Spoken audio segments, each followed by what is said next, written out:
Hello, welcome to piano lesson number 2. Woo! Okay, so pretty much if you haven't seen the first lesson, I'd recommend you go to that and start there and then come to this one because they kind of go together, I guess. And if you don't remember what was in the first one, I'd probably just go back to that and start over again and just review what you learned before. Okay, so let's get right into it, okay?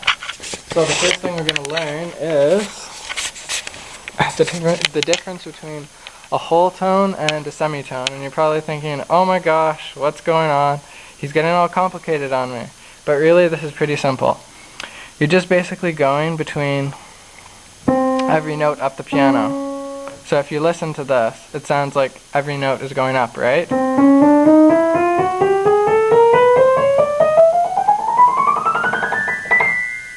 Right? Okay. So we can pretty much conclude that going like this is the pattern that goes up. So these notes all fall together in a row. These are the notes that would be in a row. Okay? So think of these like a chain. You can't, if you're going from this note to this note, you're missing this link right here. Okay? So these are always going up. Okay. So from here to here is one link. That is a semitone. So from going one link to the next link, that is a semitone. So think of it like that. Now if you skip a link, that's a whole tone. So from here, now you skip this link, now you're here. That is one whole tone. So okay, so if you go from here, that's just going to the next link, right? So that is a semitone. Okay, so what about here? What is this going to be called?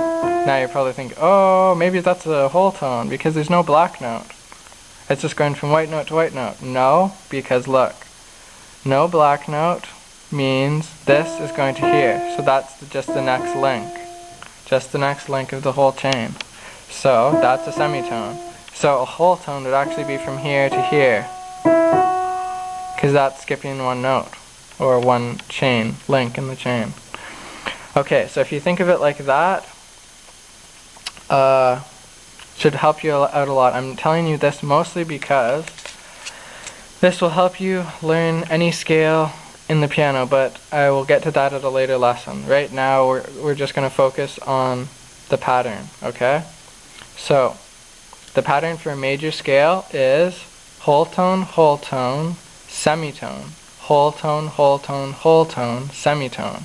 So 2 whole tones, 1 semitone, 3 whole tones, and 1 semitone, and then that's it. So if you watch carefully, that's a whole tone. That's a whole tone, so that we have 2 now. Now from here to here, that's a semitone, so we have that 1 semitone. From here to here, that's 1 whole tone. That's another, and that's another, and that's a semitone. So, ta-da! Oh my god! Okay, so we got that going. So, if you can do that on C, do you think you might be able to do that on every other key? Yes you can.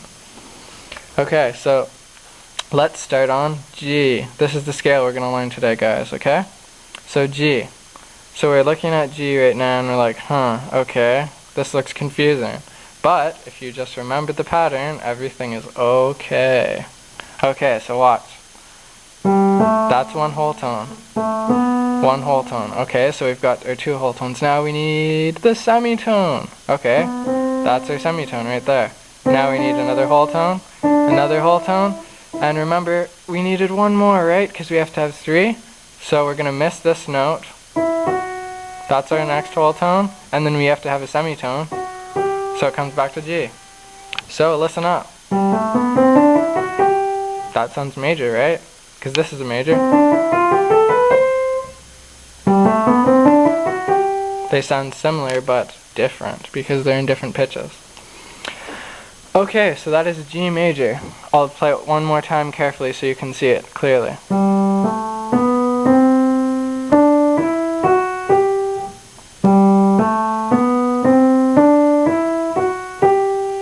Got it? Okay, I hope so. If you don't, just re-watch this again.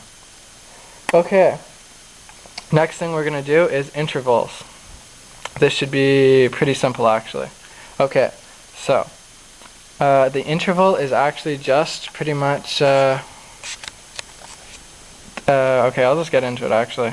Okay, so we're in the key of C major right here, right? Okay, so this you can pretty much say is going to be your first note, right? Yeah, okay. And this is your last note. So how many notes are from here to here? 1, 2, 3, 4, 5, 6, 7, 8. Okay.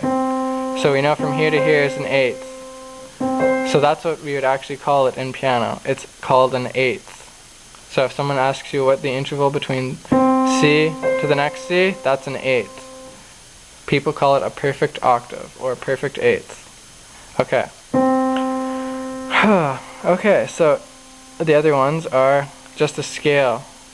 Pretty much they call each note one number for whatever they are in the scale. So from 1 to 8. So from here to here, that would be a second. So from number 1 to number 2, that's a second. From number 1 to number 3, that's a third. From number 1 to number 4, that is a fourth. From number 1 to number 5, that's a fifth. To number 1 to number 8, oh sorry, 6. That's a sixth. From 1 to 6, that's a sixth. 1 to the 7th, that's a seventh. And 1 to 8.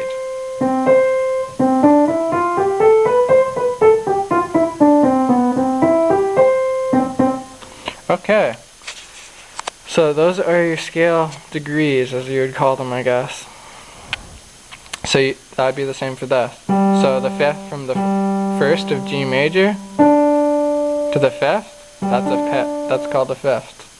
Excuse my speech impediment, it's my braces that just totally screw my lips up all the time. Kinda sucks, but yeah, I'm getting them off soon.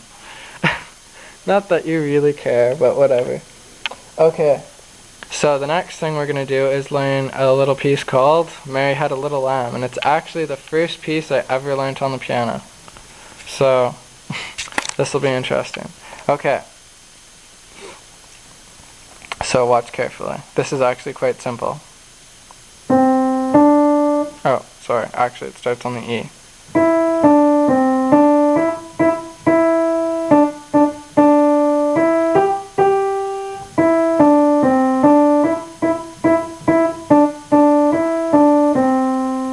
Okay, so one more time.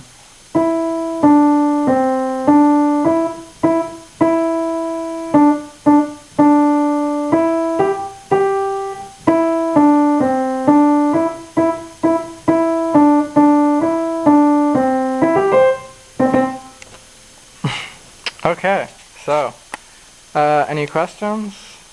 I guess you can't really respond to any questions right now. Leave comments if you have questions, send messages, whatever, I don't really care. I don't have, well, I can respond. Sometimes I am pretty busy, but if you guys have something to talk about, or a question or something like that, or even some advice for maybe another lesson, I'll be open to it. So just send me whatever's on your mind. Okay, that concludes this lesson, and I'll be probably making another one within the next few days. And that will involve like chording, broken chords, solid chords, stuff like that. It's not really that complicated, but you might want to go through it a few times just to make sure you have everything. Okay, so happy practicing. I would probably repeat things over and over until you get it really kind of like stuck in your head almost. It's like the more you do it, your brain kind of picks up these neural pathways or something, and then you kind of just play autopilot almost. Anyway, as you play, you will have better command of your fingers and everything like that. So, hopefully everything's going good for you. See ya!